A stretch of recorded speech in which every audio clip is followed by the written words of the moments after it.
Developing right now on Morning News Now, war and peace talks. This morning, Iran claiming it attacked a U.S. airbase in Kuwait after U.S. forces launched what they called self-defense strikes on Iranian drone and radar sites.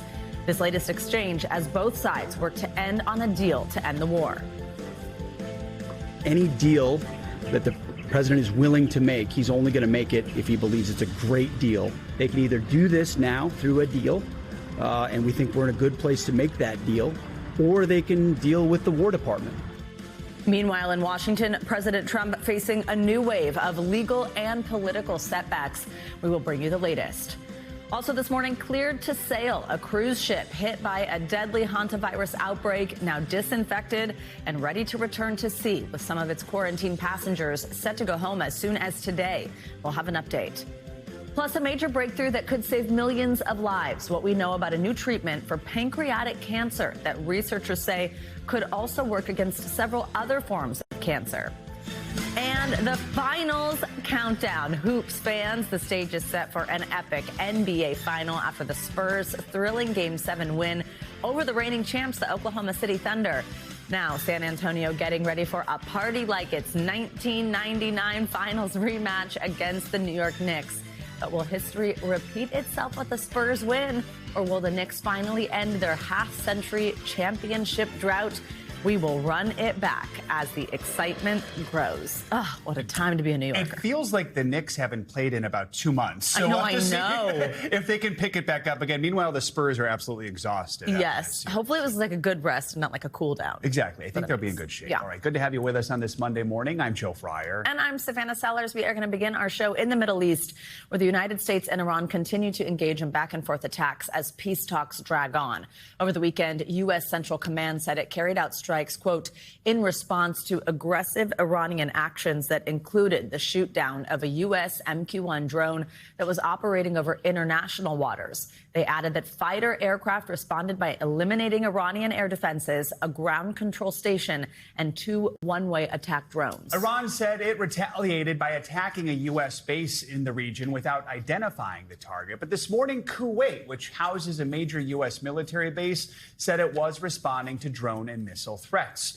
In another front of this conflict, Israel expanded its ground invasion of Lebanon. Israeli forces captured Lebanon's 900-year-old Beaufort Castle. And this morning, Prime Minister Netanyahu says that he has ordered the bombing of southern Beirut as part of his country's war with Hezbollah. NBC News chief foreign correspondent Richard Engel has the latest from Tel Aviv. Richard, good morning. While the world waits for President Trump and Iran's top leaders to agree to a ceasefire, there have been renewed exchanges of fire over the weekend and into this morning, with Kuwait saying that it intercepted an incoming barrage of Iranian drones and missiles. There are many U.S. troops based in Kuwait. There were no reports of any casualties. And the U.S. military says it fired on a ship, launching a Hellfire missile into the engine to prevent the vessel from docking in an Iranian port, keeping the U.S. blockade in force. And the U.S. says it also carried out strikes against Iranian drone command and control sites on an island and on the Iranian mainland, with the Iranian Revolutionary Guard promising to respond in new ways. All of this complicating efforts to achieve a ceasefire after President Trump on Friday said that he was close to making a deal but didn't announce any decision, and saying that he is in no rush to come up with a decision. Iran also insists that any peace deal must also include an agreement on ending the war in Lebanon. But that war between Israel and Hezbollah is only intensifying. Israeli troops who are already in southern Lebanon will advance deeper into the country, according to Prime Minister Netanyahu, who released a statement this morning. He also said that Israel would renew strikes in Beirut, in the southern suburb of Dahieh, which has long been considered a Hezbollah stronghold. Netanyahu said that Hezbollah cannot be allowed to have a safe haven in Beirut as long as the group continues to carry out attacks over the border into northern Israel. All right, Richard, thank you. Well, as the war with Iran rolls into June, President Trump is facing backlash here at home. Now, even some of the president's most loyal voters are starting to disapprove of his performance. It comes after a week of legal setbacks for Mr. Trump that included new developments around the anti-weaponization fund and several performers dropping out of his America 250 celebration. NBC News correspondent Alice Barr has the latest from Washington. Alice, good morning. Good morning, Savannah. President Trump is defending his administration's moves and slamming his critics in a series of posts on social media as he pushes ahead with his priorities. President Trump entering a new month with a series of legal setbacks. A judge halting the administration's $1.8 billion anti-weaponization fund, using taxpayer money to pay back people claiming unfair prosecutions under the Biden administration, potentially including January 6 rioters. Former Vice President Mike Pence weighed in. It's deeply offensive to me that you could have a fund that could even possibly compensate people who assaulted police officers or vandalized the Capitol on January 6th. The fund now on pause after a prosecutor on January 6 cases filed suit, while the Justice Department defends its legality. That as another federal judge ordered President Trump's name removed from the Kennedy Center and temporarily blocked it from being shut down for renovations. The president said he would back away and hand the institution over to Congress, while he also suggested canceling the concert at the Great American State Fair after several artists dropped out over concerns the event was too politicized. Some musicians seem to have segmented their audiences the same way politicians have. But this is Freedom 250, and the celebration of the 250 is a nonpartisan event. President Trump is now expected to headline the fair while proposing a MAGA rally instead of having, quote, overpriced singers who do nothing but complain. All as he insisted overnight, Iran wants to make a peace deal, slamming his critics and telling them to sit back and relax while it works out. We're going to make it a great deal, or we'll just go back and finish it off militarily. Despite the U.S. and Iran again trading new strikes. And Democrats in Congress are promising to fight the administration's anti-weaponization fund. In a new letter to his colleagues, the Senate's top Democrat, Chuck Schumer, promised to force votes to, quote, kill the slush fund before 1 cent goes out the door. And a group of Senate Democrats is set to introduce new legislation today aiming to shut the fund down. Savannah. All right, Alice, thank you. Well, let's dig in a little more on the fight over that so-called anti-weaponization fund. The next hearing in a court challenge over the fund is scheduled for the end of next week. Until then, no claims can be considered, no money can be dispersed. The fund is drawing sharp criticism from Democrats and Republicans alike. In a Meet the Press interview, former Vice President Mike Pence, who hid from insurrectionists on January 6th, called the fund a bad idea. He says the DOJ should drop it. Moderator Kristen Welker shares more from their conversation. Kristen, good morning. Hello there, Joe and Savannah. This week on Meet the Press, I spoke with former Vice President Mike Pence about President Trump's so-called anti-weaponization fund. You've heard about the president's $1.8 billion fund, the so-called anti-weaponization fund, to pay people who say they were unfairly investigated or prosecuted by the government. It's tied up in the courts right now. But, Mr. Vice President, should the government in any instance compensate people who attacked law enforcement officers on January 6th? Well, look, I think that the weaponization fund is it's a bad idea from the start, and I would encourage the administration just to drop it. The Justice Department has the ability to settle cases like they did with that pro-life family who was put upon during the Biden administration, got us a well-deserved seven-figure settlement this week. But let's get rid of this fund. I mean, it's deeply offensive to me that you could have a fund that could even possibly compensate people who assaulted police officers or vandalized the Capitol on January 6th. And I think that's broadly held by most Republicans and most Americans. You can see my full interview and a whole lot more at MeetThePress.com. You can also get more Meet the Press right here on NBC News Now every weekday at 4 p.m. All right, Kristen Welker, thank you. NBC News political reporter Megan Leibowitz joins us now with more from Pence's interview and some other big headlines out of Washington for us today. Megan, good morning. So Pence, of course, there, as we just heard, fairly critical of the Trump administration on Meet the Press yesterday. In addition to his comments on the anti-weaponization fund, tell us what else he talked about. Hey guys, good morning. Yeah, former Vice President Mike Pence with some strong pushback to the administration, saying that President Trump's second administration has departed from the conservative agenda of the Republican Party. Now, in that interview with Meet the Press, he had pointed to things like the Trump administration's tariff policies, for example, as well as the Trump administration pulling back from some of these international alliances, as well as, in his words, nationalizing American businesses. Take a listen to how else he framed this.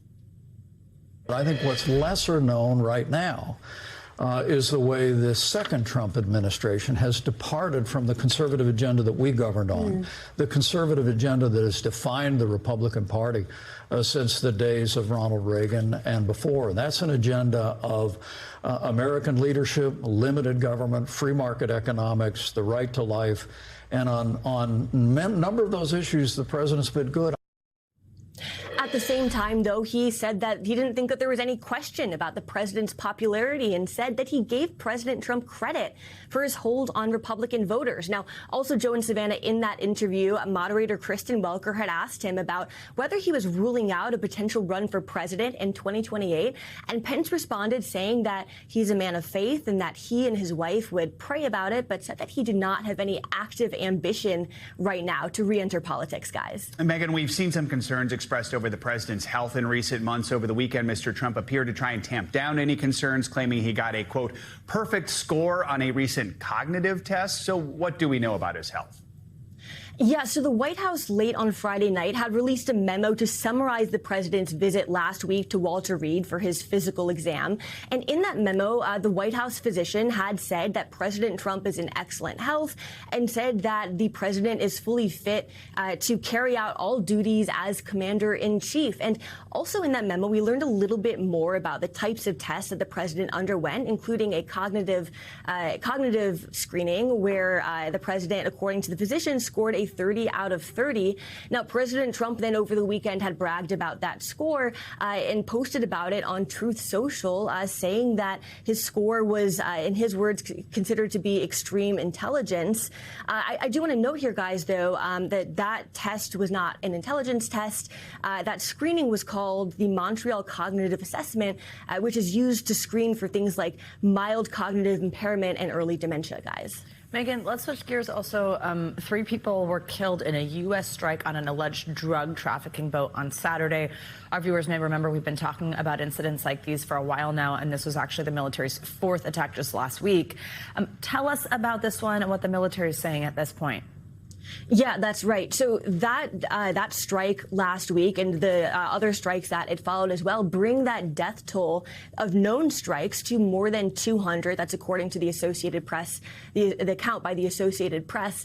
Now, in that post where U.S. Southern Command had announced that latest strike, it had said that the boat was, in their words, transiting along known narco trafficking routes in the Eastern Pacific and was engaged in narco trafficking operations. Now, Southcom, though, did not provide evidence to back up those claims. And the wording of that post had also mirrored wording from the previous strikes of last week and a whole lot of the strikes over the past several months where they've claimed that these boats were engaged in narco trafficking operations but have not provided evidence to back up those claims. And remember, big picture here, guys, Democrats have consistently pushed against the Trump administration's move to strike these alleged drug boats. Some Republicans as well have called into question the legitimacy of these strikes, too, which have began last year, back in September, guys. All right, Megan, thank you so much. Tensions flared outside an immigration detention center in New Jersey over the weekend. Law enforcement faced off with demonstrators who've been outside that facility for more than a week. The protesters are showing support for detainees who they say are enduring inhumane conditions inside. NBC's Valerie Castro has the latest. Authorities cracking down outside a New Jersey immigration center after protests against conditions at the facility spiraled out of control for a second straight night. The mayor of Newark implementing a new protest curfew near Delaney Hall between 9 p.m. and 6 a.m. after demonstrators tried to push past metal barricades around a designated peaceful protest zone. Off the fence! Off the fence!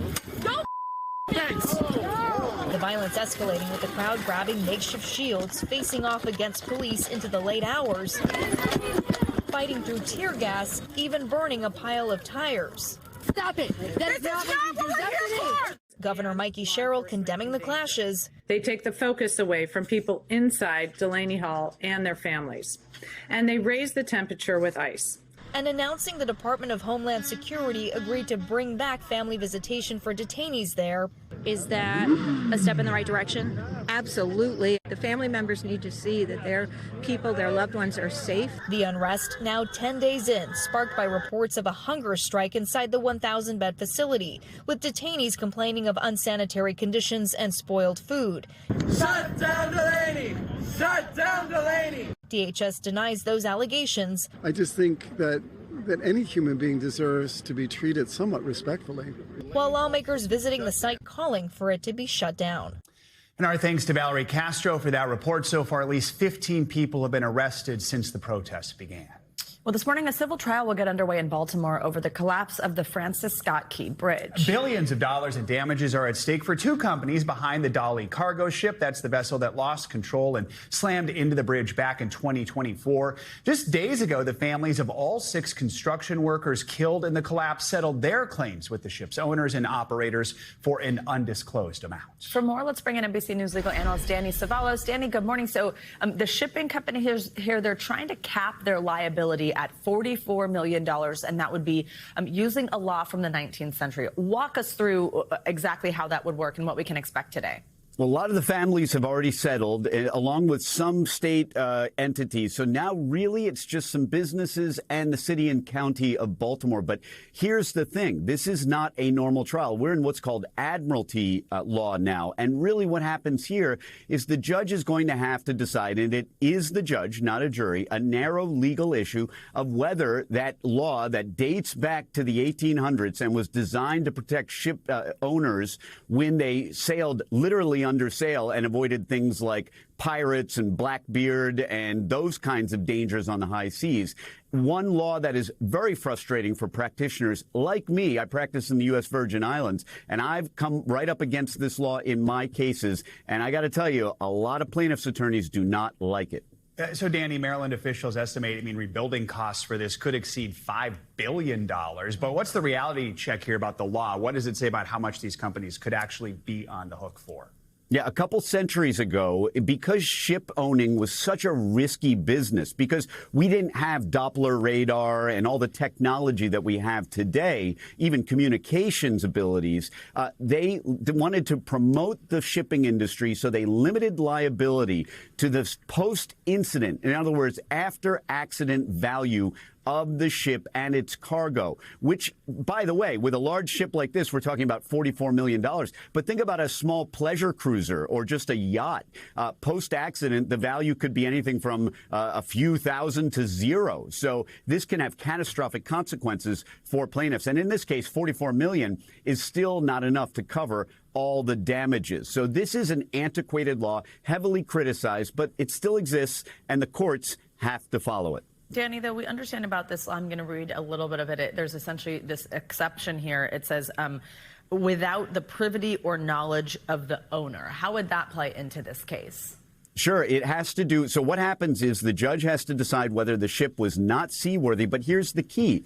The owner has to have some knowledge. And again, this takes us back hundreds of years where there were no communications abilities. A ship at sea was literally at sea, cut off from all communication, including communication from the owner. So the owner couldn't know about an unseaworthiness issue back then. And the law is designed so once the claimants prove that there was something unseaworthy, the burden shifts to the owner. And if the owner can be ignorant enough, the owner can be rewarded for his ignorance of the problem on the ship. Danny, this is all separate, of course, from the criminal charges that we covered when they were announced a few weeks ago, accusing multiple parties of conspiring to defraud the U.S. by violating these maritime safety laws. So how could other cases and settlements, they're separate, but could they have any impact on how this trial plays out or vice versa?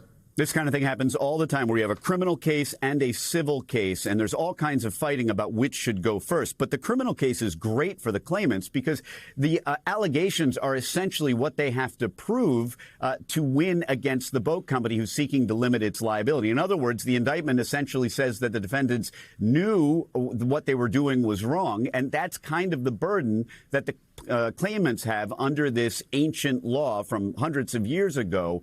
They have to show that the owner had knowledge. So all of that evidence, every time you have a criminal case and a civil case, the civil attorneys want the criminal case to go forward because they get extra discovery out of it. It's beneficial to those plaintiffs and claimants.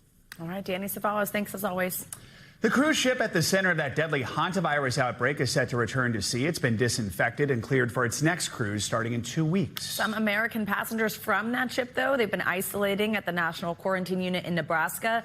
They could go home as soon as today, but they will have to undergo further monitoring. For more, let's bring in NBC News medical reporter Erica Edwards. Erica, good morning. So first of all, let's talk about the ship actually returning to service. It has been deemed safe, but are there any precautions going into place for passengers who might be going on the first few trips, who might be worried?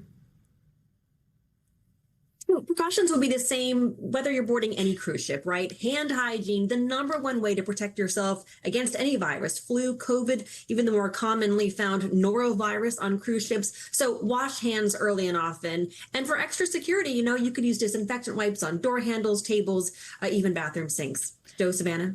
Let's talk about here at home, those passengers you mentioned that have been held here in quarantine in the U.S., in Nebraska.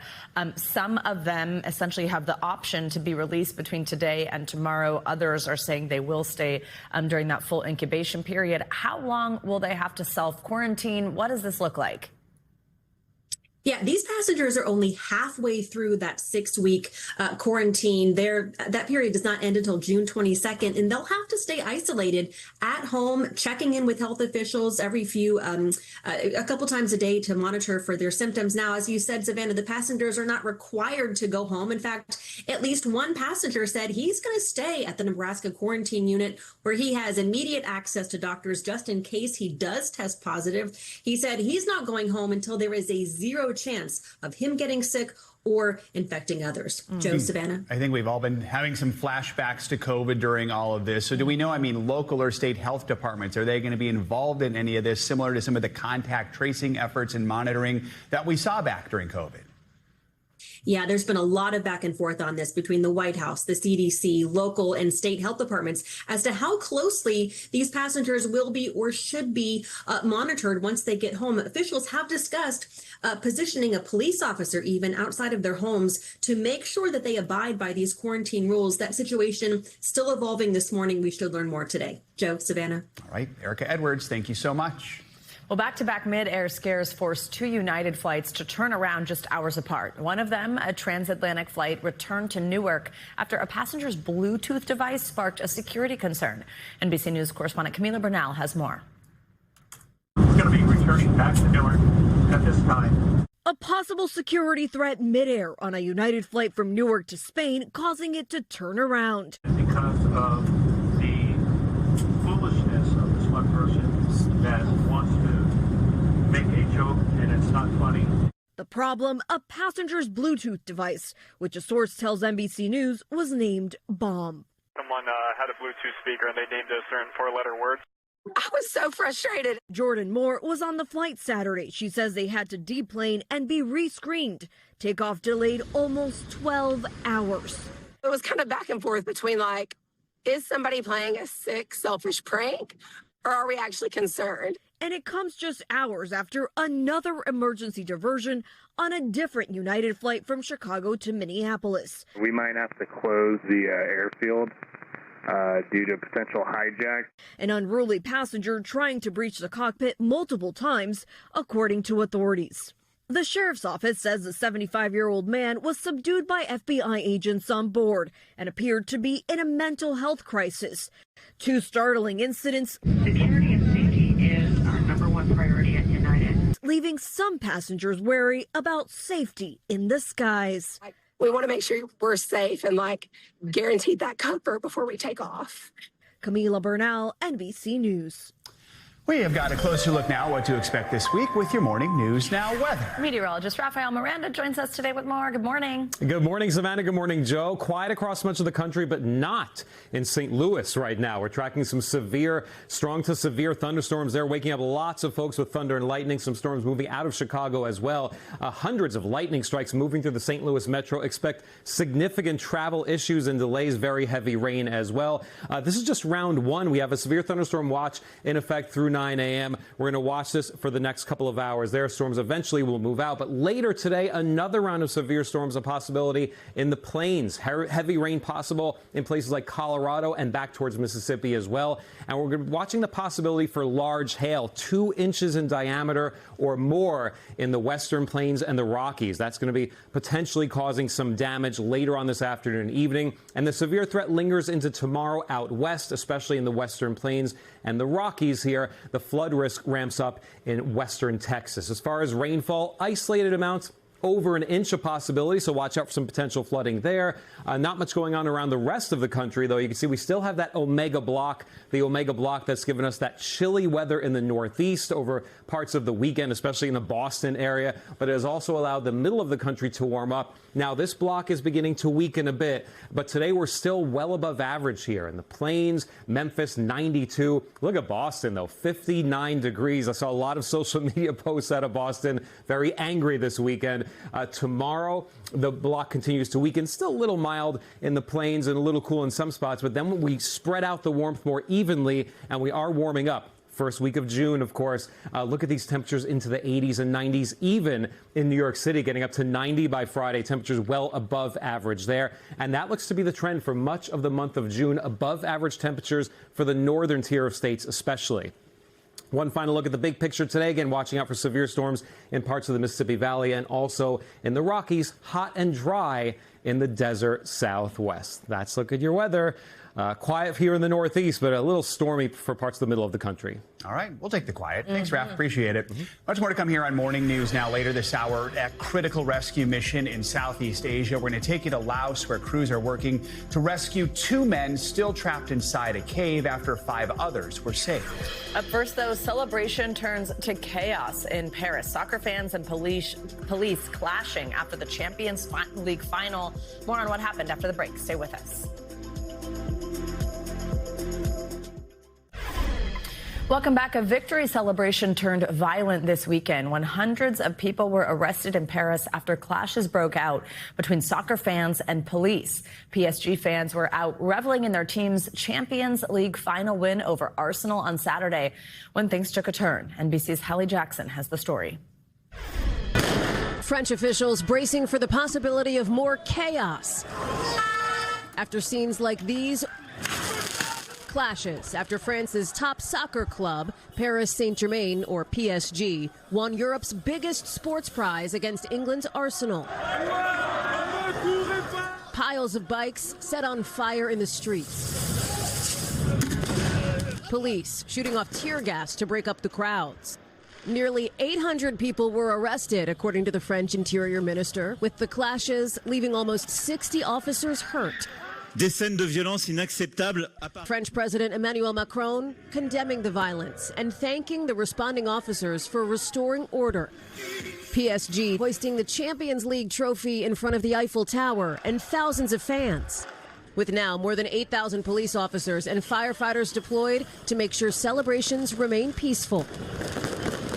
Our thanks to Hallie Jackson for that report. Now, despite losing against PSG in that Champions League final, Arsenal painted North London red yesterday. Look at these pictures. Hundreds of thousands of fans showed up for the team's trophy parade, celebrating Arsenal's first English Premier League win in 22 years. Early estimates indicate between 750,000 and 1 million Arsenal fans descended onto the streets of London to watch the open-top bus parade. Staying overseas, rescuers in Laos are in a race against time. They're working to free 2 men still trapped inside that flooded cave after 5 others were rescued over the weekend. NBC News international correspondent Janice Mackey-Frayer joins us now with the latest on this. Janice, good morning. Joe, good morning. A massive search operation is underway to find 2 men still missing deep inside that flooded cave in a remote area of Laos. 5 others made it out alive over the weekend, and they're now advising rescuers on where to look. This morning, it's a race against time and harsh terrain to free 2 men still trapped in that cave in Laos. In the high-stakes rescue operation, so far the breakthrough came one survivor at a time. 4 men trapped for 10 days deep inside the flooded cave walked out on Saturday, exhausted, hungry, but elated to survive. 24 hours earlier, the first survivor was brought out by divers, giving the mission a burst of momentum. The multinational rescue team, involving specialists and divers from at least half a dozen countries, now focusing on those 2 men still missing. Inside the cave system, the risk for rescuers is all around them. Claustrophobic tunnels filled with sharp rocks and dirty water. Yeah, I made it. But divers using ropes to rappel down into shafts say they've heard knocking and scraping noises below, while a second team is exploring a hole that may be another way for them to get into the cave. I can hear water below. I can hear things dripping, which is a really good sign for us that there's something down there. The wild card is weather, torrential rain slowing the rescue.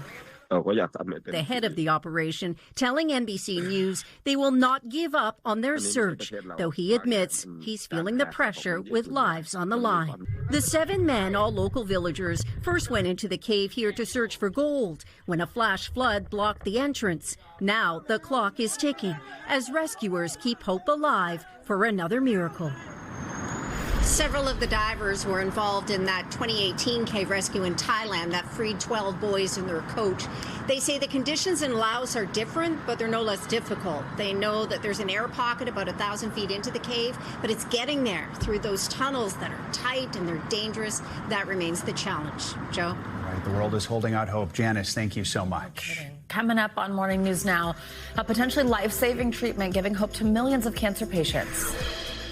Believe me, it's not lost on me. I just feel like God's given me another chance. You better make the most of it. We return a look at the new drug showing unprecedented results for treating an increasingly common form of cancer. My doctors say that could just be the beginning. Be right back.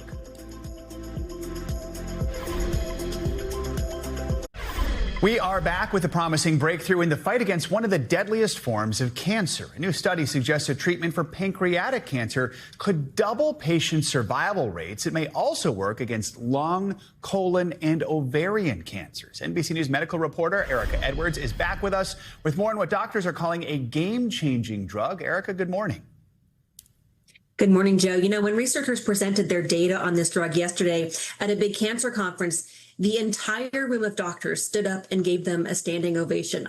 Actually, sorry, I just got a little emotional thinking about it. It's that big of a deal. The results are that huge and are giving great hope to the thousands of people diagnosed with pancreatic cancer each year. Debbie Orcutt is beating the odds thanks to these 3 pills she takes daily, an experimental drug for a dire diagnosis, stage 4 pancreatic cancer after chemo stopped working. You know, I knew my diagnosis was bad, so what have I got to lose? More than a year later, Orcutt's cancer has stopped growing, instead shrinking by 80%. Unprecedented success for a cancer that often kills within months. Hi, Dr. Wolpin. Dana-Farber Cancer Institute's Dr. Brian Wolpin led studies for the drug called daraxonrasib. I think this is the breakthrough we've been waiting for. This is the breakthrough you've been waiting for all these years. Yes. A new study out today finding it doubled survival rates. Among 500 patients who'd already gone through chemotherapy, those who got a second chemo drug lived on average 6.7 months, compared to more than 13 months for patients who received daraxonrasib instead. This is a new medicine that blocks a really critical part of how pancreatic cancer grows. It targets a gene called KRAS that works like an on-off switch, controlling how cells grow in the body. In more than 90% of pancreatic cancers, that gene mutates, causing the switch to get stuck in the on position, making cancer cells grow out of control. Daraxonrasib blocks the mutation, stopping it from doing more damage. The side effects, researchers say, not as toxic as chemotherapy. Some patients can get mouth sores and a blistering rash. Clinical trial participant and former Nebraska Senator Ben Sasse telling a New York Times podcast in April that it's nuclear. Yeah, okay. Like burning, bubbling. Yeah. It's already fast-tracked for FDA approval, now being studied to see if it can work as well for other tumors. The mutation it targets is also a key driver in lung, colon, ovarian, and endometrial cancers. Now the floodgates open, right? And pancreas cancer may be the first for this drug, but there will then be others, I think, that may also benefit. Despite the drug's success, patients like Debbie Orcutt know it's not a cure, making the most of her precious extra time with family since her diagnosis in April 2024. It's been more than 2 years for you, Debbie. I know. Believe me, it's not lost on me. I just feel like God's given me another chance. You better make the most of it and do all good things. And I try. I really do try. Diraxonrasib has been put on a fast track for FDA approval. We could see the drug maker submit its application any day now. Joe. All right, Erica, thanks so much for bringing us that good medical news. We appreciate it. Oh, incredible. Well, coming up, barbecue beef, barbecue joints getting burned by the rising price of a specialty menu item. When we come back, we'll take you to Texas, where some businesses say they are struggling to keep the grill on. And Spurs of the moment. That's right, the San Antonio Spurs heading to the NBA Finals against the New York Knicks after unseating the reigning champs in the Western Conference Finals. Now the Knicks looking to lick a half-century championship drought. Don't drop the ball. Morning News Now. We'll be right back. Welcome back. There are a few things more synonymous with Texas than barbecue joints, of course, and barbecue joint means brisket. But the high cost of that signature item is making it hard for these businesses to keep their doors open. NBC News correspondent Ryan Chandler explains when the prices could start to drop. In Texas, it's not a barbecue joint unless brisket is on the menu. Thank you so much. At Austin's iconic Ironworks Barbecue, owner Stephen Yule's been working these pits since he was 7 years old. Oh, cool. Where all the magic happens. It's an art that has cemented his mom's old joint as one of the last relics of historic Austin. But nowadays, it's harder than ever to stay afloat. Margins are very thin on brisket, but like we make probably $3 on beer, $1 on brisket. You were relying on the sides and the beers and everything to make up for the high price of brisket. Sure, yeah, it helps. Everything helps. The cost of beef has skyrocketed. Steak prices spiking 17% in the last year and up more than 70% since 2020. According to the Bureau of Labor Statistics. All right, with that discount, it's going to be $77.36. The high prices are now forcing some of Texas's favorite spots out of business and leaving some customers in shock. Does their jaw drop when they see the prices? A lot of times they'll see the menu, and if they've been in a couple times, they'll see the price changes and they'll leave. This huge platter of Texas staples, about $130 to feed 3 people. Brisket is king in Texas. But that is also the most expensive now. Correct. Industry leaders point to inflation, tariffs, and a cattle crisis at home. The national herd is at its smallest in 75 years. When we had a chicken crisis or an egg crisis, we could recover pretty quickly. In the cattle industry, you're talking about 2 or 3 years to sort of get the cattle ready, beef it up, and then put it in the market. Business owners like Steven say they have to charge more to keep up. Cattle ranchers are having to reduce their herds because of weather, because of food, hay, all the things it takes to run a cattle ranch. So their prices are going up, and it just trickles down and eventually ends up to where we have to pass that on to the customer. Institutions like Ironworks hope to hang on, not just to preserve their own business, but a key part of Texas culture. I love fire, love smoke, love what it does to a brisket. It's close to magic as you can get. Now, Ironworks worries it could be another 3 to 5 years for the cattle population to go up and beef prices to start coming down. But listen, this place has been here since 1978, and judging by the lunch rush line that we saw before that shoot, they're doing everything they can to make sure they're here for another 50 years. All right. Thanks, Ryan. Let's stick in Texas for another story, or a happier one if you're a Texan. For the first time since 2014, the San Antonio Spurs are the NBA's Western Conference champions. They beat the Oklahoma City Thunder in OKC 111-103. It was a pretty dramatic Game 7 Saturday night, capping off just an incredible series that won't soon be forgotten. Well, led by their one-of-a-kind superstar, Victor Wembanyama, the Spurs took down the reigning champs to book their ticket to the NBA Finals. They will now host the New York Knicks in San Antonio when the finals tip off on Wednesday. Joining us now for more, Baker Machado, the host of Front Office Sports Today, set to premiere its daily revamped show later today. It'll be available everywhere podcasts can be found. Baker, congrats on that. Good to have you with us. So, I mean, we have to give hats off to the Thunder. Another incredible season. SGA, once again, the MVP. This was supposed to bring the entertainment and the drama, unlike the Knicks-Cavs series, which was just a blowout. Which is okay. Which no one is complaining here in New York. Give us some of the highlights of this Game 7, where the Spurs really dominated, but the Thunder just would not go away. No, and a lot of people thought this would never happen given how good Oklahoma City was. You mentioned them being the reigning NBA champions, and the Spurs coming back 3-2 to win that series in the final 2 games. Guys, we all knew the Spurs were going to be better than their 35 games that they won 2 years ago, but nobody expected them to be so good so fast that they became the second best team in the Western Conference, and now they're in the NBA Finals. This now means, guys, the Spurs dynasty is ahead of schedule, and it all comes from Victor Wembanyama, who you mentioned, Savannah, the 22-year-old 7'4" alien, they call him, from France, who won the Western Conference MVP honors. Just an incredible story for him. Now, as you mentioned, the Spurs have won this before. They're back in this since 2014. The Knicks have not won an NBA title since 1999. The last time, guys, the Knicks were in the NBA Finals, they played the San Antonio Spurs. The Spurs won that series. So obviously this is very exciting. You mentioned, Baker, with Wemby, that like this talk about sort of like, is he ready? You mentioned they're ahead of schedule. It was like, is this his time? Like you said, he's 22 years old. Well, clearly it was, and he even ends up being named the Western Conference Finals MVP. Walk us through the difference he makes on this court and what we should expect against the Knicks.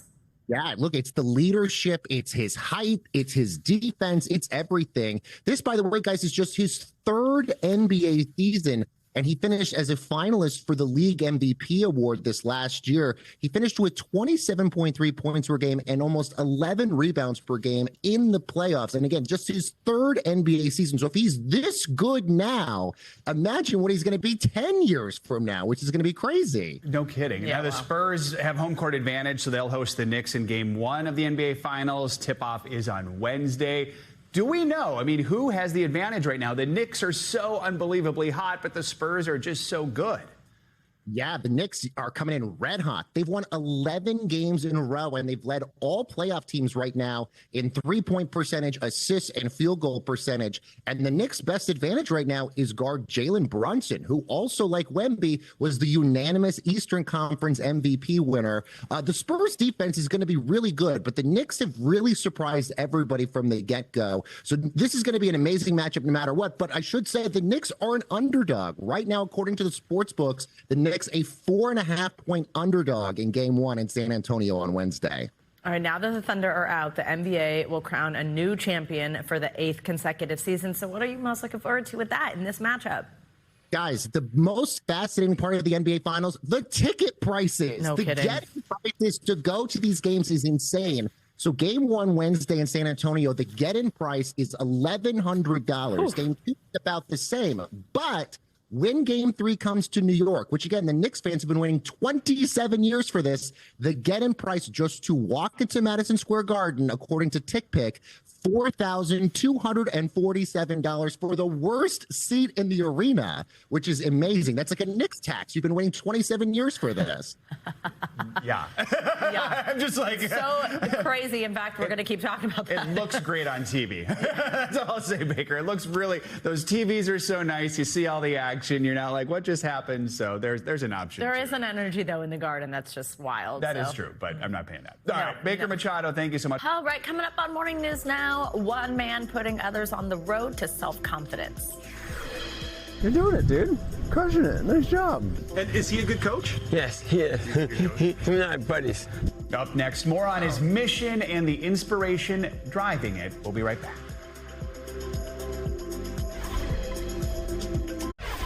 Finally this hour, what started as one man's effort to help his brother has grown into a mission that's helping others gain confidence behind the wheel. Reporter Kevin Geist from NBC Connecticut has this moving story of one man and his golf cart. Is it on or off? There you go. Ask anyone, and learning to drive isn't easy. You're doing it, dude. Crushing it. Nice job. But it's a little easier with a good coach in your corner. Just ask Will Gibson, or Captain Will, behind the wheel. I want how you drive it. Him and I play basketball. Captain Will might not be chasing a driver's license, but the confidence that comes with learning to drive a golf cart is a step toward independence. Just gentle tap. Gentle? Yep. That's perfect. And keep the stakes low, have some fun, drive down to the beach, right? And kind of took off from there. This is the Golf Cart Project, a beginner driving experience launched by Dennis Rinaldi in honor of his late brother, Daniel. I watched him navigate the obstacles of Proteus syndrome, but then also trying to live a normal, independent life on his own. Rinaldi described his younger brother as his best friend, best man, and his general North Star in life. He describes his inspiration drawn from his brother's unwillingness to let Proteus syndrome, a rare genetic disorder, slow him down. He wanted to drive a car, right? Like that was his biggest goal post-college. With the help of family and friends, he taught him, starting slow, stripping away pressure, and building confidence, all the way up to this. And that's where, the Golf Cart Project kind of came into light. He's keeping that experience going in honor of Daniel, teaching individuals with disabilities or anxieties the basics of being behind the wheel. You're doing great. That is why I do the work I do kind of every day. I kind of take Dan's spirit and heart into my work. You gonna go backwards? From three-point turns to parallel parking, it's all done low pressure, low speed, and low tech. Rinaldi currently works with 10 clients, some with the goal of going for a license this summer. Part of it is just this is a mission driven by my heart. He believes in support, not pressure, and makes it clear sometimes the best way to learn to drive. I kind of start off slow, right? And we ramp it up. Keep going. Perfect. Yep. How's that? And we'll drive right up straight. Is with a good friend and coach riding shotgun. And is he a good coach? Yes, he is. Him and I buddies. A little bit more to the right. Home? Yeah, right. We take it nice and slow. All right, thanks to Kevin Geis for that story. Rinaldi takes all the proceeds from this project, donates it to the Proteus Syndrome Foundation in honor of his brother. I love their parallel parking. I mean, I don't think I could parallel park with a golf cart. I can't parallel park with regular cars. I grew up in California where that's kind of necessary. Maybe start with the golf cart and see if it works. All right, that's going to do it for this hour. Morning news now. Stay with us, though. The news continues right now.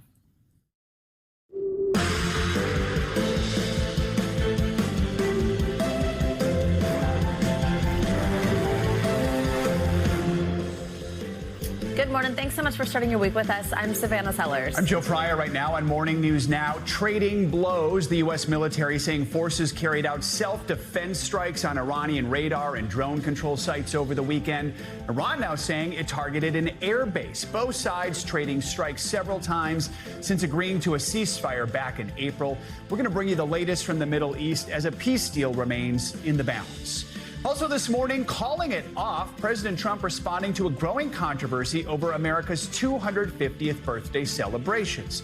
The president announcing he wants to cancel a planned concert as part of the Great American State Fair, with several performers backing out. The latest on the president's setback and his fight over the future of the Kennedy Center in Washington. Setting the record straight, former First Lady Jill Biden opening up and reflecting on her time in the White House in a new memoir. This morning, she's speaking with our friends on Today, discussing her husband's presidency, including Joe Biden's widely panned 2024 debate performance and his battle with prostate cancer. We will bring you the latest. And celebrating a Hollywood icon, fans across the world are marking what would have been Marilyn Monroe's 100th birthday today. Going to take a look back at her legacy and why she still resonates decades after her passing. I spent the weekend watching some of her movies for inspiration while putting it together, and it was just such an amazing time, and she was talented in so many different ways. She certainly was. My grandma has the name Marilyn, so it always makes me think of her. There you go. There you go. We'll get to that in a little bit. Let's begin this hour in the Middle East, where another exchange of attacks between the United States and Iran are threatening hopes for a peace deal. Over the weekend, U.S. Central Command said it carried out what it called self-defense strikes targeting Iranian air defenses, a ground control station, and 2 one-way attack drones. Iran said it retaliated by attacking a U.S. base in the region without identifying the target. But this morning, Kuwait, which houses a major U.S. military base, said it was responding to drone and missile threats. NBC News chief foreign correspondent Richard Engel has the latest from Tel Aviv. Richard, good morning. While the world is waiting for President Trump and Iran's top leaders to agree to a ceasefire deal, there were new exchanges of fire over the weekend and into this morning, with the U.S. targeting Iran, Iran firing missiles and drones at Kuwait, where many U.S. troops are based. There were no reports of any casualties. Hopes of a quick deal are fading. In Kuwait, air raid sirens were wailing this morning as explosions rang out. The Kuwaiti military says it intercepted a barrage of Iranian drones and missiles. U.S. Central Command is back in action too, launching new, quote, self-defense attacks on Iranian radar stations and drone command and control sites on at least one island and the Iranian mainland. Iran's Revolutionary Guard threatening to escalate with a, quote, completely different response. CENTCOM announced it also fired a Hellfire missile into the engine of a ship in the Persian Gulf, stopping it from entering an Iranian port. The U.S. naval blockade still in effect, after President Trump on Friday said he would soon make a decision on the ceasefire. Overnight, Trump claimed in a social media post that too many voices from Republicans and those he called Democrats are slowing him down. Writing, "It is much tougher for me to properly do my job and negotiate when political hacks keep negatively chirping at levels never seen before." Democrats pushing for a deal. There's been this talk of a deal for months and months and months. I think the terms of the deal are pretty humiliating in and of themselves, but we just need this war done. While Trump says high gas prices will eventually come down, and he's taking his time. Very tough negotiators. It takes a long time. I'm in no hurry. Iran, too, is hesitating, its leaders refusing to sign off on a deal to extend the ceasefire and open the Strait of Hormuz. A U.S. official says it could take several days to hear a response from Iran because of the time it takes to get messages to and from the supreme leader, who hasn't been seen in public since the start of the war, when his father, the late supreme leader, was killed at a joint U.S.-Israeli operation. All right, Richard, thank you. President Trump is now planning a new rally to kick off America's 250th birthday. The change comes after several musicians backed out of the planned celebrations. Now the president is lashing out and urging organizers to cancel the main event. NBC News senior White House correspondent Gabe Gutierrez joins us with the latest. Gabe, good morning.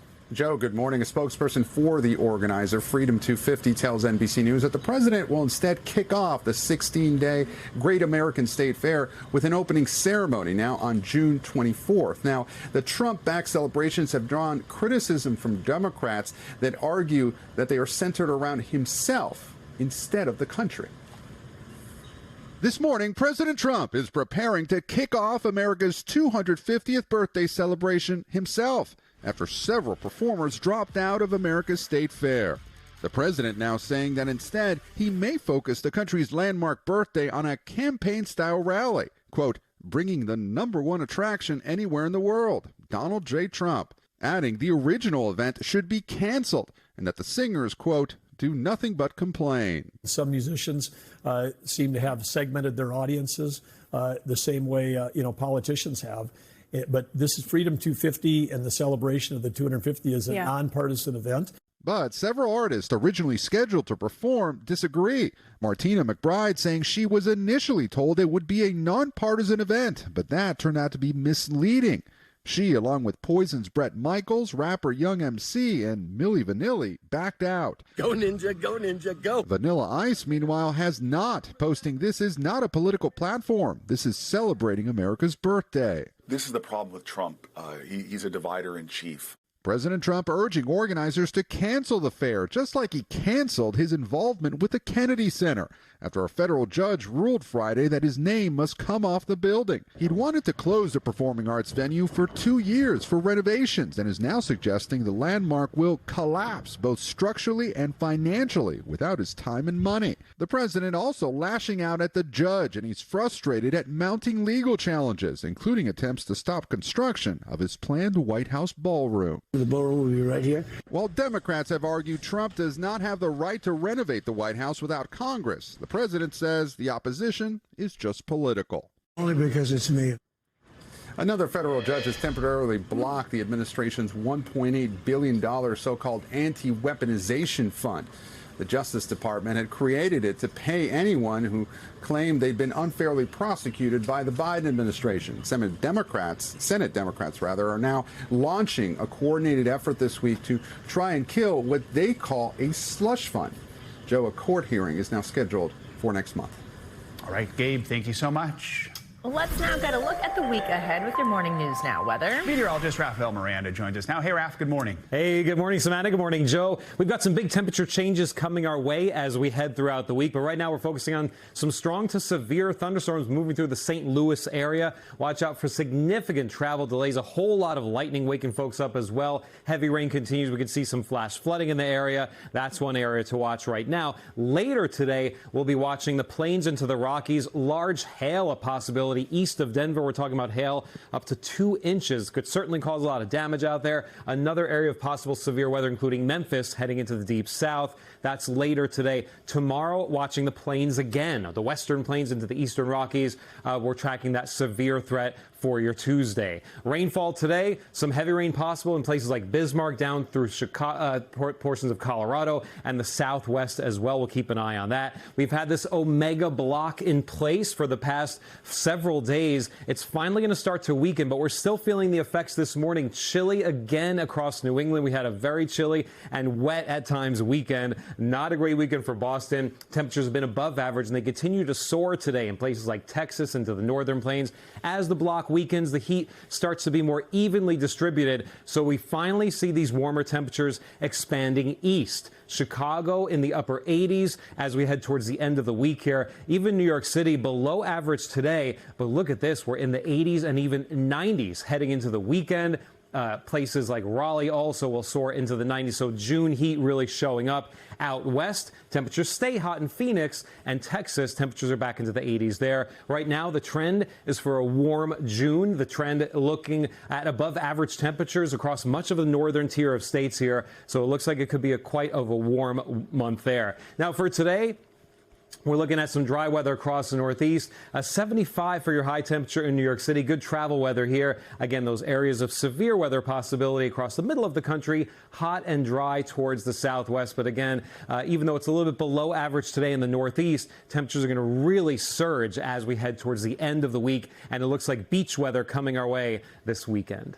All right. It's about time. It's June. Ralph, thanks so much. In Central Africa, that deadly Ebola outbreak continues to grow with more than 350 suspected or confirmed deaths. 200 suspected deaths make it the third largest on record. Doctors now racing to contain the outbreak as officials disagree about the crucial next steps. NBC News international correspondent Molly Hunter joins us with the latest. Molly, good morning. Joe, good morning to you. So thousands of miles away from the epicenter in the DRC, the Democratic Republic of Congo, in Brazil, health officials are now monitoring 2 patients, one in Rio de Janeiro, one in Sao Paulo. Both are exhibiting or presenting Ebola-like symptoms, and both traveled from Central Africa in the last couple of days, Joe. This comes as the WHO on the ground in the DRC ramps up its response. Take a look. This morning, the World Health Organization's top doctor is in the Ebola hot zone. Looking forward to stop this Ebola with the community. The Director General of the WHO touching down in the Democratic Republic of Congo over the weekend. The key is to come forward as early as possible. This outbreak already the third largest in history. As the international response ramps up, doctors on the ground racing to play catch up. Are you worried this could be worse than 2018, that this could be worse than 2014? I think it's a bit early to say that yet. We still don't have the complete picture of the epidemic. We still need more testing. With more than 1,000 suspected cases, no specific treatment, and no approved vaccine, the WHO estimates the fatality rate is between 30 and 50%. The outbreak mostly contained to the DRC, with a small number of cases in neighboring countries. But now, thousands of miles away in Rio de Janeiro and Sao Paulo, Brazil, hospitals now testing 2 patients with Ebola-like symptoms. Meanwhile, a U.S. plan to treat exposed Americans in Kenya instead of flying them to the States triggered immediate backlash there. And among some U.S. experts, too, who say they should be treated at home at the world's leading specialized facilities. A Kenyan high court now blocking the U.S. facility, and senior U.S. administration officials say any infected Americans would instead be treated in Europe. Like American doctors Peter Stafford and Patrick LaRochelle, now speaking to CNN from his biocontainment unit for the first time. I'm doing great, no symptoms, tolerating the BioBox. Tolerating the BioBox. He also told CNN that his colleague and friend, Dr. Peter Stafford, who is receiving treatment in Berlin, is doing better and better every day. And Joe, we also got some news overnight from the WHO, who says that four of their healthcare workers, 4 nurses who have received treatment for Ebola in Ituri, it's that hard-hit province in the DRC, well, they have recovered. That brings the number of total confirmed treated survivor cases to 5. So a little bit of hope, even though there is still no approved vaccine. Joe. We'll take every little bit we can. Molly, thank you. Well, let's stay overseas. Rescuers in Laos are racing against time to free 2 men still trapped inside a flooded cave after 5 others were rescued over the weekend. Well, now heavy rains, they are threatening to slow the search for the men. They've been trapped underground for more than a week now. NBC News international correspondent Janice Mackey-Frayer joins us now as the rescue unfolds. Janice, good morning. So let's start with the latest on that search effort. What are rescuers facing on the ground today, especially with those weather conditions complicating the mission? Well, the rescue team from at least half a dozen countries is now focusing on those 2 men who are still missing. Inside the cave system, the risk for rescuers is all around them. These tunnels are claustrophobic. They have sharp rocks. They're filled with dirty water. But divers are using ropes to rappel down into shafts and say they hear knocking and scraping noises below. And there's a second team that's exploring this big hole that may be another way for them to get into the cave. Now, one diver said that when he was in there, he could hear water dripping, which he took as a good sign that there's something like a chamber or a crawl space that's further down. The wild card, of course, is the weather. Torrential rain overnight slowed the rescue and reflooded the cave. Volunteers are trying to work around the clock to pump the water out. And it was because the water level had dropped inside that those 4 men were able to walk out on their own on Saturday, just as divers were getting ready to go in and get them. Joe and Savannah. Janice, just what do we know about the condition of those 2 men who are still trapped, and also the 5 who were rescued? How are they doing? Well, on the 2, it isn't clear. None of the divers or rescuers is saying much about the men. They instead describe the conditions as being extremely harsh. There's little air inside. It's increasingly toxic. One of the teams that went in said they did hear these noises, though, and they're confident that those noises weren't an echo. They don't know if there's some kind of wildlife that may be inside as well. So there are some unknowns. It's been 12 days since these 2 other men vanished.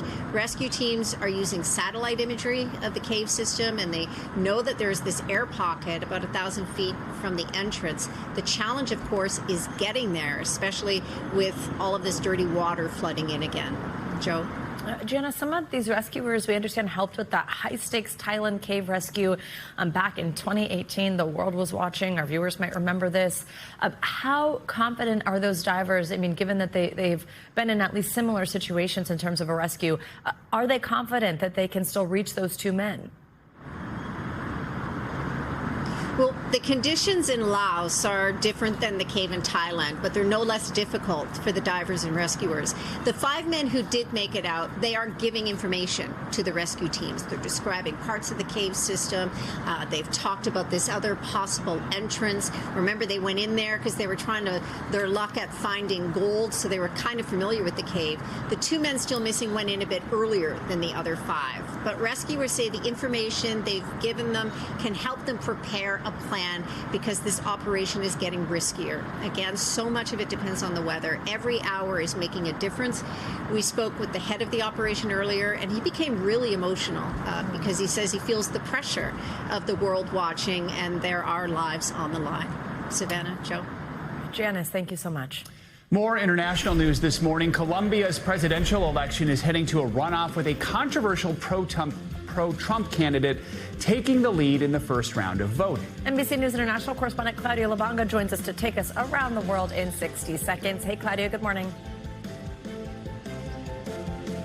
Savannah, Joe, good morning. Yeah, that was a bit of an unexpected turn of events in the Colombian presidential election after yesterday's surprising good result for the right-wing candidate on Sunday. Now, Abelardo de la Espriella, considered a new breed of populist leaders in South America who aligns with President Trump's policies, received more than 43% of Sunday's vote, just ahead of Ivan Cepeda, a senator from the left-wing party of the outgoing president. The runoff vote is scheduled for June 21st now.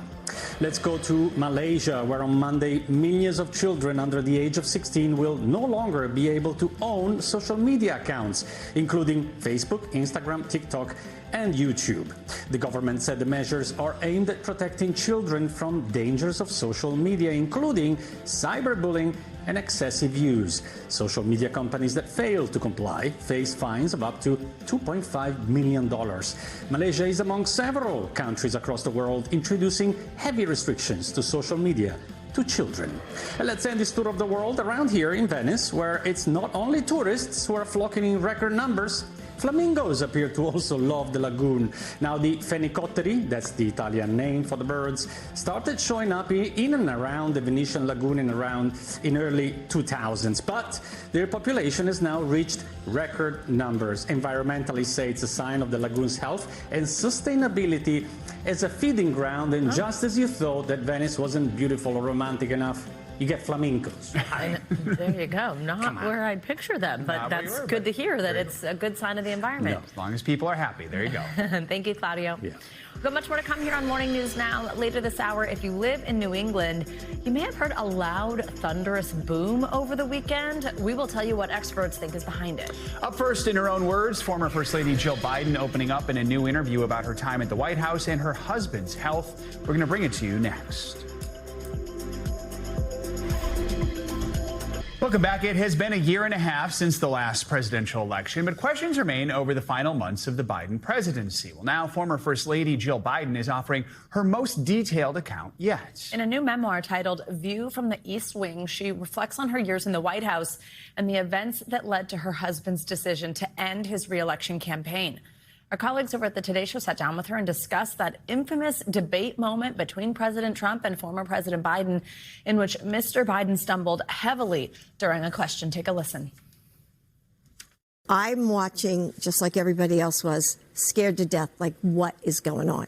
He gets off the stage. I see he appears to be okay. He says to me, Jill, I really, in other words, messed up, didn't I? And I said, yes, you did. And so we get off, and I know we're going into another event, or we have two more to do. And my mind is racing. What do I say to him? What do I say to him? I'm his wife. I've got to lift him up. So we go to the next event, and I'm thinking, what do I say that will lift him up? That is true. I want to say the things that are true. And so I said, you know, you answered every question. My mind's racing. You know, that's a pretty low bar. Well, and so, I had to sort of lift him up. I mean, I'm his wife. I'm not going to get out on the stage there and say, Joe, you really screwed that up. I mean, and we have all our supporters there. So,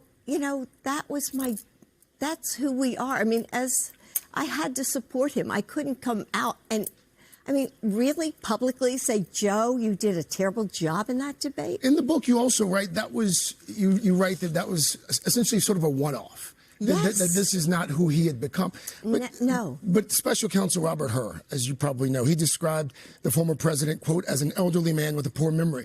George Clooney, the actor, said at a private fundraiser before the debate, quote, Biden was the same man we saw that we all witnessed on that debate stage. Even his former chief of staff said that his memory had worsened over the course of his presidency. He aged. He did. He got older, and we all saw him aging. There were the words that he would forget, but we were all aging. You wrote something. This is quite revealing in the book, and I want to put an excerpt on the screen. Okay. You write, because you questioned some of your decision-making, it seems, in the book. Had he grown too old for the job? And I hadn't noticed. I didn't think so, but could I be objective enough to be sure? The doctors assured us that he was healthy and able. In hindsight, were you able to be impartial? Well, the doctors did assure us. I mean, he had a exam every year, a health exam like every president does. The doctors assured us he was, he was healthy. And I saw him doing the job every single day. Every single day. He got up, he went into the office, he did the job, he passed bipartisan legislation. He worked, and I saw him work hours into the night.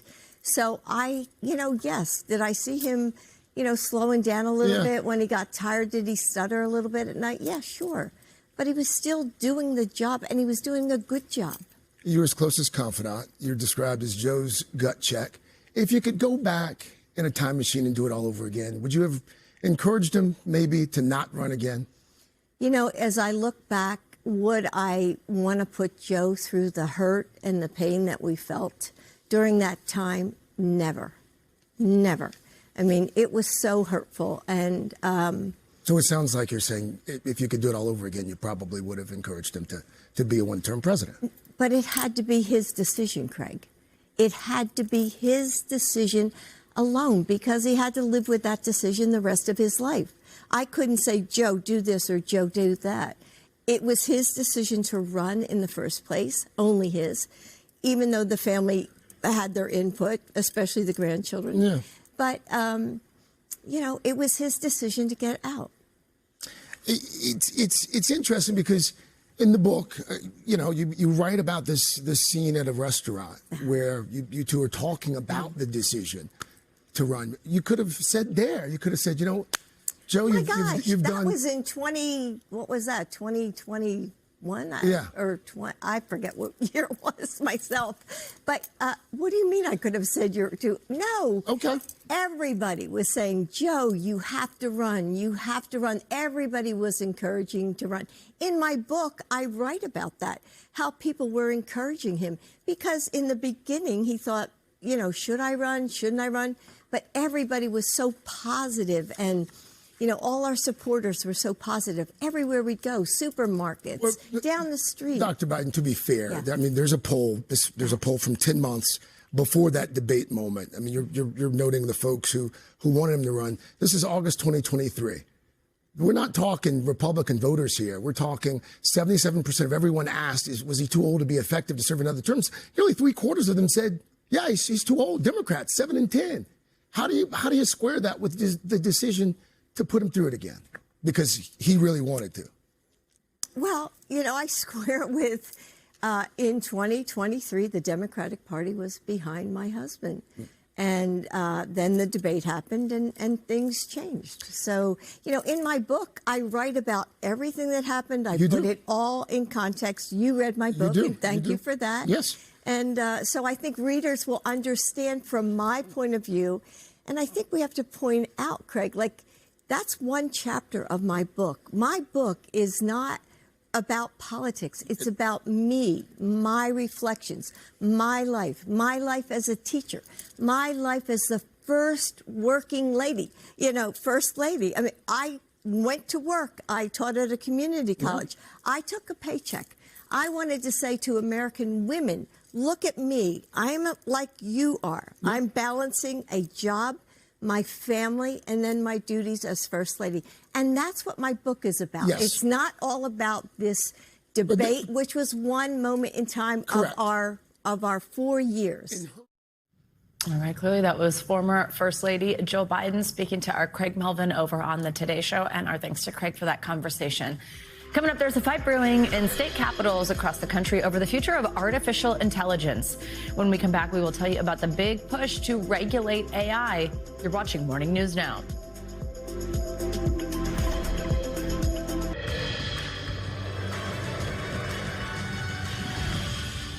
We are back now with a closer look at what's making news in the world of politics this morning, starting with the latest on protests at an immigration detention center in New Jersey. Joining us now is political reporter Megan Leibowitz with more. Megan, good morning.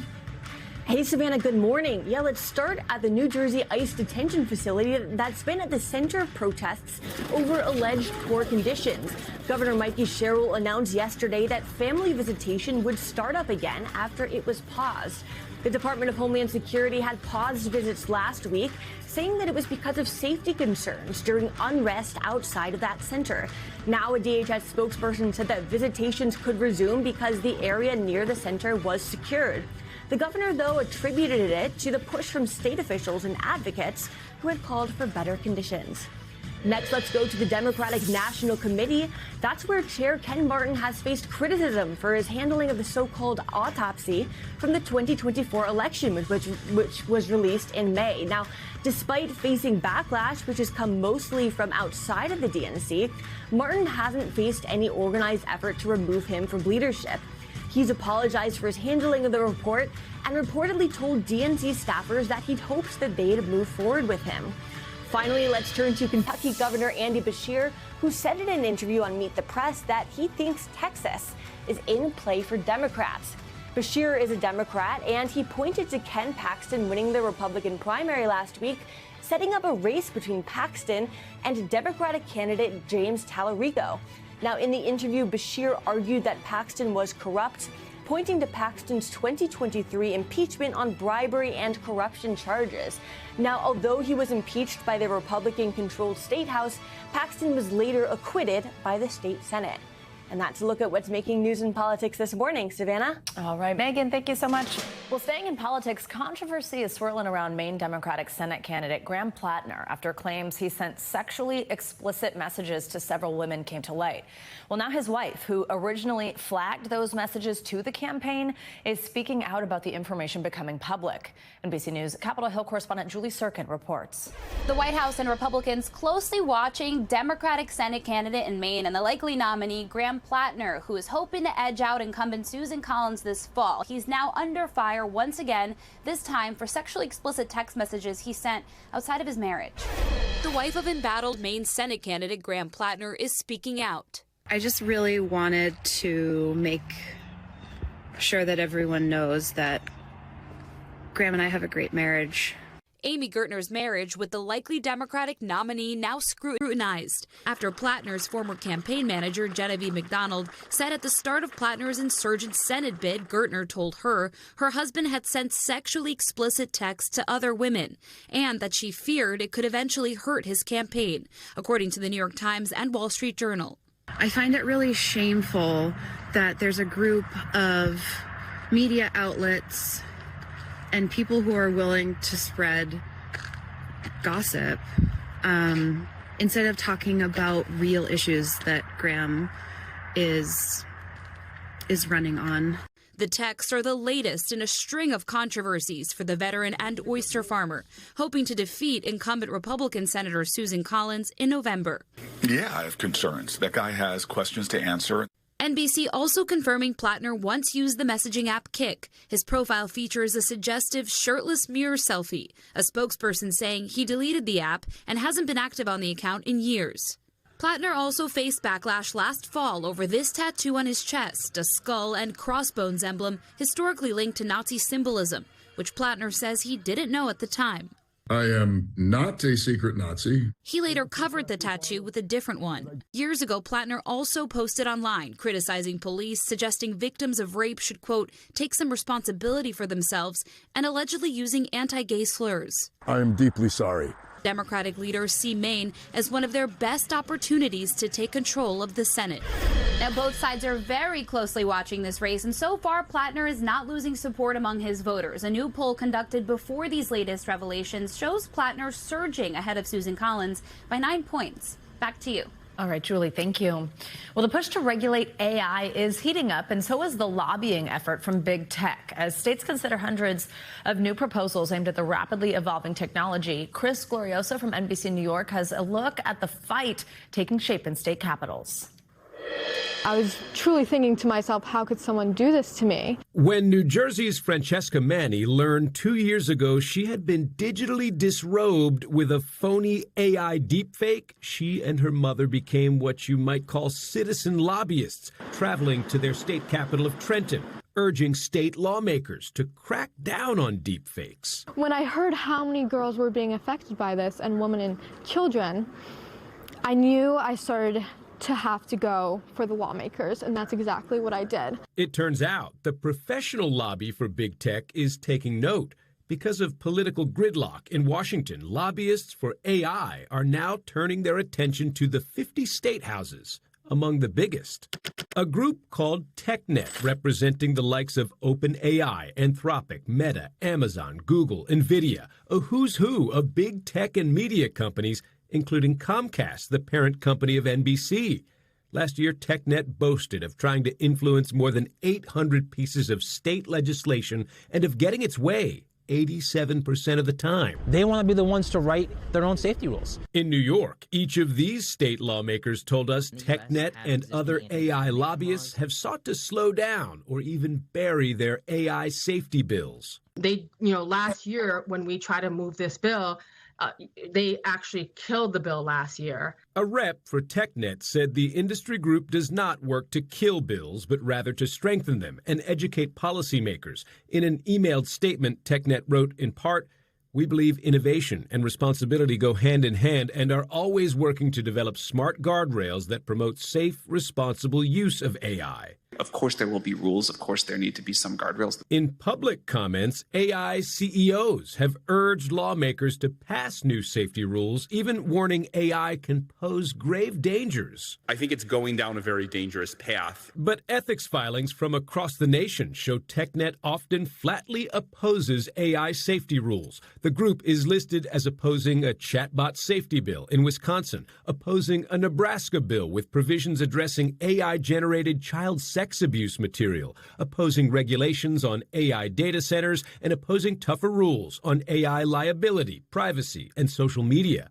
TechNet told us it supports the aims of all those bills, but pushed for changes, believing the policies would conflict with existing law, deprive people of key services, or have unintended consequences. Publicly, big corporations will say they want regulation, and then in practice will try to lobby against every meaningful bill against them. One of the bills TechNet is listed as opposing was this New Jersey legislation championed by Francesca Manni. It criminalizes the use of AI deepfakes to harass or extort. Lobbyists for NBC's parent company Comcast also sought changes on the bill, but Comcast did not respond when we asked for specifics. This is now the law of the land. Last spring, Manni and her mother were there as the bill was signed into law. Do you feel like your example shows you can beat the lobbyists? 100%. Our thanks to Chris Glorioso for that report. Now, despite opposing the New Jersey deepfake bill, TechNet told us it lobbied in support of the federal Take It Down Act that was signed by President Trump last year. Well, that law makes it a crime to share non-consensual intimate images and requires companies to remove them upon request.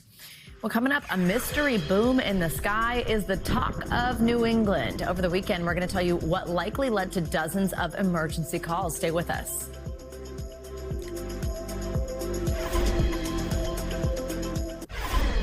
We are back now with this thunderous boom that startled people all over New England this weekend. The force was strong enough to shake houses, and it led to dozens of emergency calls. Listen to that, all in search of answers. And it all happened just days after a similar occurrence down in South Carolina.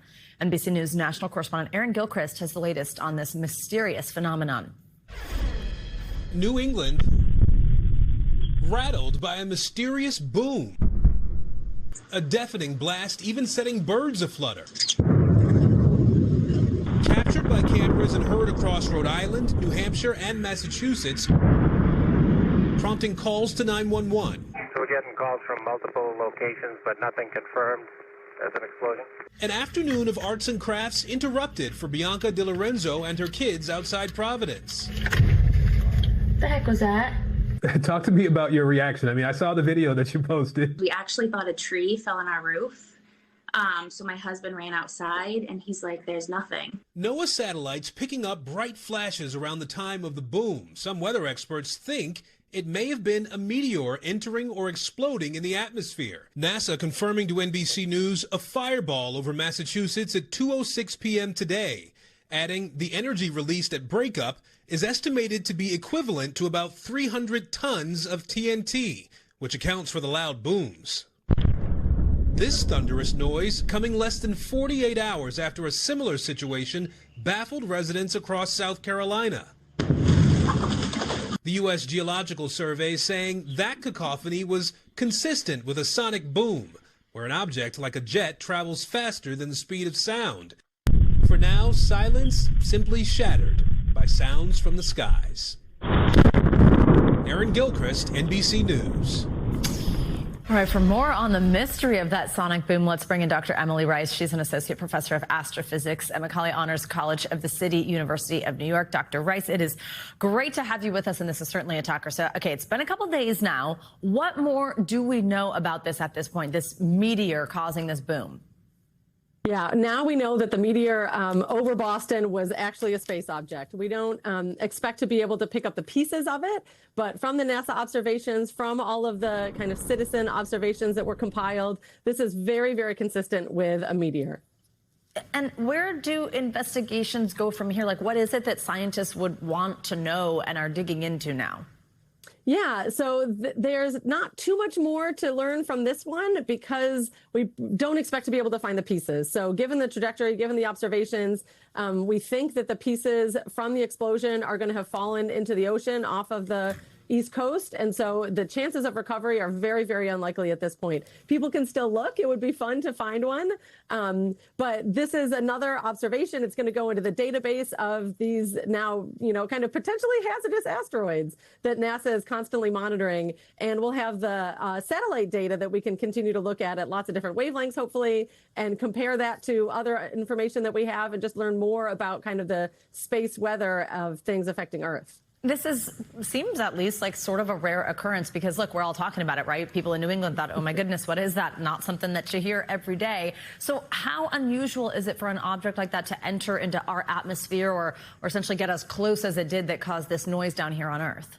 Yeah, these things are not as rare as you might think. So meteor showers make the news a lot of the time. Those are caused by really, really small particles that enter the Earth's atmosphere. So more like grains of sand or pebbles, like kind of on that size. And those we can predict really well. Something like this that's a little bit bigger, but not big enough to monitor in space is a little bit more unexpected. But still, there's a lot of these things out there. And so they do enter the Earth's atmosphere. I think what's the most unusual about this one is that it entered the Earth's atmosphere over such a populated area. And so a lot of people heard the boom. Not as many people saw the fireball because it was overcast that day. And it was during the daytime. So if something like this happens at night, we get a lot prettier of a show and probably a lot fewer people scared because they've seen the light that was associated with the sound. Right. Or maybe more scared. I see that starting a whole conversation about aliens or something. Could the force from one of these explosions pose a danger at all? Yeah, potentially. So 300 tons of TNT, that's bigger than the biggest bomb, non-nuclear bomb that exists on the world. And so that's potentially scary. But this exploded really high in the atmosphere. And so that renders it relatively harmless once that energy reaches the ground. It's dissipated a lot. It's still relatively small. And so even something this big, as long as it explodes high up in the atmosphere, which it is usually going to, it's not going to be super duper dangerous. If you do see a big fireball and it lasts for a long time and it seems pretty close, then I would recommend moving to a safe place like you might do in an earthquake. So away from windows into a very solid structure, just in case, because we remember the Chelyabinsk event from 2013, where there was a lot of damage and a lot of injuries from the sonic boom of that meteor entering the Earth's atmosphere. Dr. Emily Rice, fascinating stuff. Thanks so much. Good to see you. Now to a first-of-its-kind grocery store in Maryland that's providing fresh food and groceries to families for free. Reporter Mauricio Casillas from NBC Washington takes us inside the store, which is located inside a library, to show us how the space is helping nourish both minds and bodies. This small grocery store is bringing big relief to a part of Prince George's County that leaders describe as a food desert. Located inside the Fairmount Heights Public Library, the store will provide fresh food and groceries to 175 families every week. This is a blessing for the community, and we need this because this day and time, so many families are in need. So we want them to come out and get this, come and get some groceries.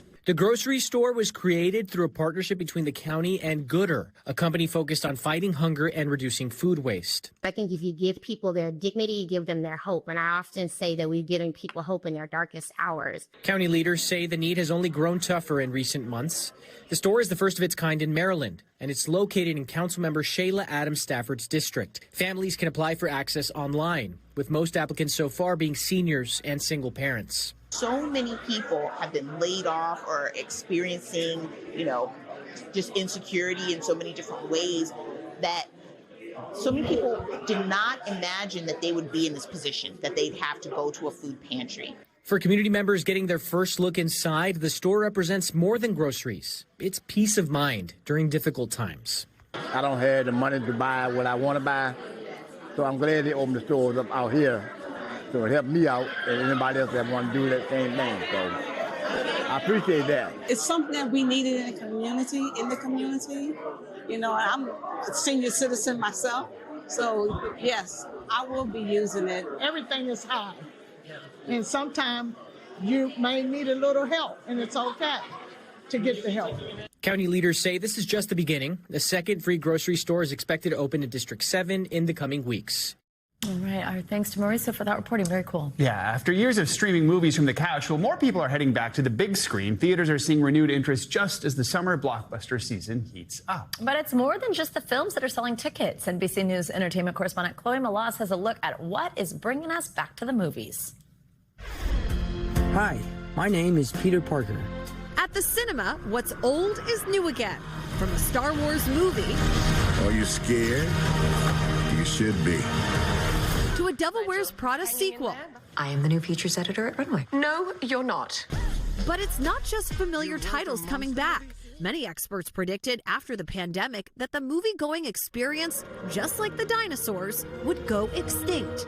But call it a plot twist. So far this year, box office revenue is up more than 10% compared to 2025, and on track for potentially the biggest haul since the pandemic, on target to pull in a whopping $9.5 billion in 2026, according to ComScore Movies. It's all thanks to an unusually strong blockbuster lineup this year, with hits like Project Hail Mary and Super Mario Galaxy racking up hundreds of millions. Chris Randleman is the Chief Revenue Officer for Flicks Brewhouse, a mid-sized movie theater chain in the South and Midwest. Chris, movie theaters are back. Any explanation as to why? We really took a hit during, the pandemic, and there was dual strikes and the rise of streaming. So the key was always volume, getting enough films back in theaters. We've reached that level again. So you're seeing the box office start to come back in a big way. Also coming back in a big way, some legendary directors like Steven Spielberg. What are you going to do? Full disclosure to the whole world. And Christopher Nolan. Ithaca's king is coming back. No, he's not. Along with big-name stars in sequels like Spider-Man Brand New Day, Toy Story 5. I'm Lilypad. Let's play. Extinction, not again. And Dune Part 3. I'm not afraid to die. Opening this weekend, horror film Backrooms, directed by 20-year-old Kane Parsons, who, like 26-year-old Curry Barker, who directed Obsession, is connecting directly with younger audiences. They really grew an audience on YouTube and gave them legitimacy, and now you have just this appetite to go see them in theaters on the big screen. Gen Z's theater attendance rose 25% last year, more so than any other generation, according to a report by Cinema United. What do you think has sparked Gen Z's return to the movie theater? Yeah, I think they spent so much time not being together, that being together is really special to them. But while box office gross has roared back, it's coming from fewer but more expensive visits to the theater, with ticket sales not back to pre-pandemic numbers. Randleman says theater chains like his are making up the money via concession deals. While we don't have those same ticket sales, there are other ways to recover and make our businesses sustainable across the board. Despite those difficulties, movie theaters still hoping for a happy ending. Nice poncho. It's good to see them fighting again. It sure is.